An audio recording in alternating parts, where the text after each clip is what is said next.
It's hard to not call this guy the greatest of all time. He has the lowest selling pay-per-view in the history of the UFC.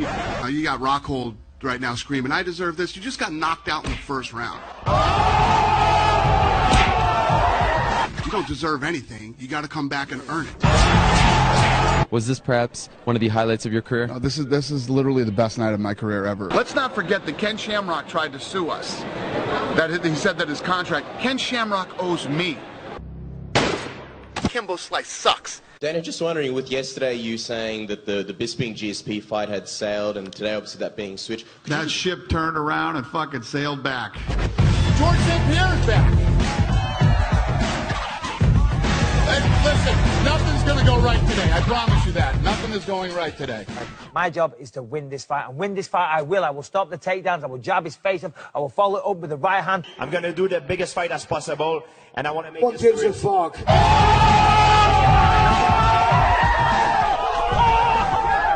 No one gives a fuck, George. Everybody, I'm sorry I'm late. Dana, my apologies. George, my apologies. Everybody gives a fuck that you're late. Sit down.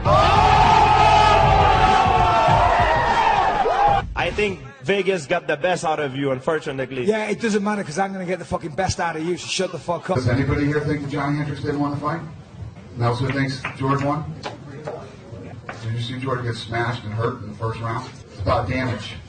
Is this your lowest moment as president of UFC? No doubt about it. Absolutely, 100%. Some of these older guys, whether it be Dan Henderson, whose numbers piss everybody off for some reason, right?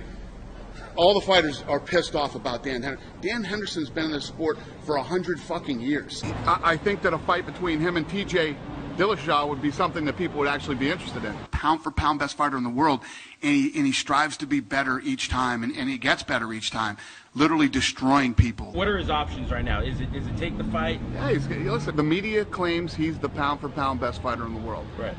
Already the pound for pound best fighter in the world. I think Conor McGregor is the pound for pound best fighter. If you look at what that really means. This kid could be considered the GOAT right now, and or to give Anderson Silva the true respect, you wait till he actually breaks the record, and it's hard to not call this guy the greatest of all time. He has the lowest selling pay-per-view in the history of the UFC in the modern era. The talk of the day today in mixed martial arts is Demetrius Johnson. What the fuck is with this guy? Who is he? He absolutely refuses to fight the guy. It's ridiculous. To go back to the beginning of this, how I found out, Dana White wanted me to fight TJ Dillashaw. What I get from these guys is, did you see what fucking Dan Henderson made? Dan Henderson sucks. There's no way Dan. This is the shit that I get with these guys. You know what I mean? I'm like, listen, if you can stick around as long as Dan Henderson has and fight the guys that Dan Henderson has, then maybe you'll be making Dan Henderson money too. Okay? Now, anybody that's going to bet on this fight is going to think, well, if Seth Petrozelli can get him to the ground, the fight's over. So I'm going to bet, take a chance that Seth's going to get him down and submit him. $175,000. And I'm coming for it, Ken. I'm coming for the fucking money, you piece of shit. You should have fucking stayed wherever you were. But you don't know the scumbag promoters behind the scenes went in and paid him to not go to the ground. They paid him to stand up. You know why? Because they thought that Kimbo Slice was going to viciously knock him out. But Kimbo Slice sucks. And guess what? Fans want to see the guys that want to step up and go for it. These guys that are like, we're friends. People don't want to hear that. Good for you, you're friends. I want to know who's better. I think the Nevada State Athletic Commission is atrocious. I think the governor needs to step in immediately before these guys destroy the sport like they did boxing. Like I've said now for the last few months, this fucking guy can't fight, and he got knocked out in 13 seconds by a guy who didn't win the Ultimate Fighter and who didn't win fights in the UFC. The governor needs to step in and fix the incompetence that is happening in the state of Nevada that used to be the best commission in the world. They brought him up from the undercard to fight the main event guy and knocked him out in 13 seconds. Demetrius Johnson put out a big statement a couple days ago. Yep. What was your response or reaction when you heard about that? My guy Mick, who's one of our guys, has been handling that, and he said most of what he said was not true. When I had conversation with Mick Maynard, who is in charge of the 125-pound division, he agreed with me. He goes, no, I totally agree with you, dude. I think TJ should come down. My guy Mick, who's one of our guys, has been handling that, and he said most of what he said was not true, But when you sign a deal, you honor your deal. It's absolute 100% incompetence. and it needs to stop. It needs to end. I'm fucking scared to come back here and do fights. I'm afraid of the state. Do you find it tough to get out of bed and go work your hardest in the gym? It's no point in that these days. Yeah, it's lack of motivation. You know, there's no path to that. There's no light at the end of the tunnel. So what's the fucking point? It's becoming pretty ridiculous. I don't know. There's just no point. I mean, I don't understand it exactly, really, but I'm not going to go fight the best guys in the world. It's pretty ridiculous. Let's make a fight. At least put an interim title on the line or getting a title shot. You know, I want my shot at the belt, and I want. You know, I'm not going to do it. I'm not just going to keep fighting these guys for nothing. There's no path to anything. So what's the fucking point? I mean, there's no point in staying in this division in this company. It's like, it's got to be right. The time's got to be right. We are the heart and soul of the division. Every single guy in the division really is. You know, I'm not gonna do it. I mean, without a path, without a direction. Get out of here. You know, everybody's doing a lot of guys talking about deserve. Nobody deserves anything. You gotta earn it here. You know what I mean? It's like these guys want to sit around. You got Rockhold right now screaming, "I deserve this." You just got knocked out in the first round.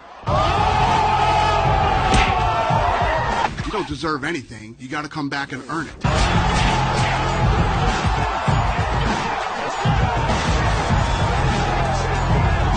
I don't need to fight. I'm building the house. I got other things going on right now. Hey guys, I love what you've done to the place. Look at this. But the good news is the boss wants to see you. Oh good. Let's go see him then. You didn't let me finish. Boss wants to see you dead.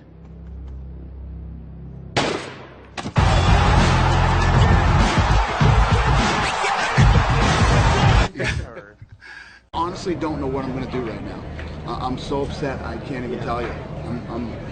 I don't think I've ever been like this. What would we be scared of? We work on the internet. What would we be scared of? You're scared of the people? Of the people. You're absolutely afraid. But based on what? Of the people.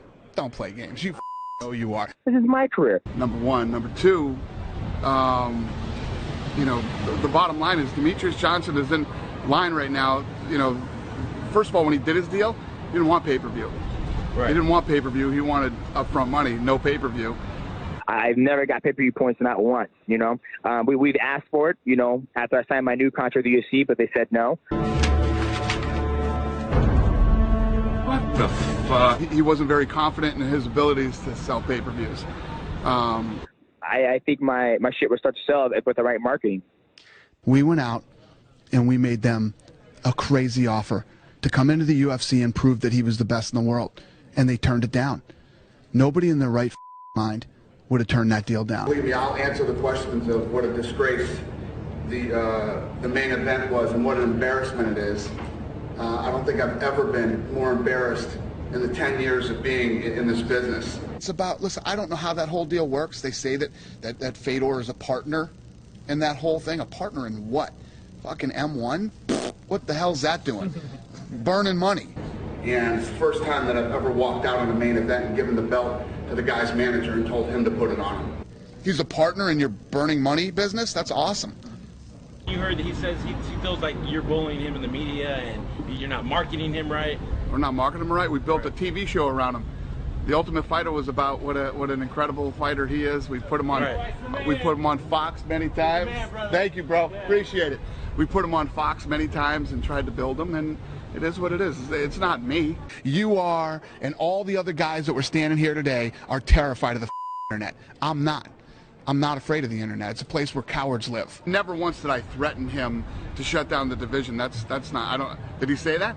It just showed me that that's okay. This is your form of tactic of trying to call my bluff, or it's a tactic that you guys really want to do, close the fight with division. I said, fucking close it. Yeah, that's not true. That's not what happened. I told him that we had been talking about shutting down the division for years.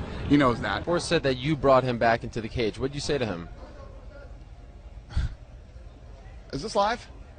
Yeah, okay. I said, are you out of your mind? What are you doing? I'd rather have somebody say, you know, let's not buy the Anderson Silva fight tonight because he knocks people out in 2 minutes, other than he runs around like a jackass for 5 rounds, you know? I just grabbed him in the hallway back there, too. I just grabbed him and said, you know, what is your point? And he said, I was upset and disappointed. I went out there and gave him an insane offer. Insane. And I'm so glad he didn't take it. I said, well, next time you're upset and disappointed about winning, do it in the back, okay? Stay in the octagon. It's like professional suicide. And become a free agent. But honor your deal. I have to honor all my deals. Imagine if I didn't honor a deal, you guys would be fucking all over me, man.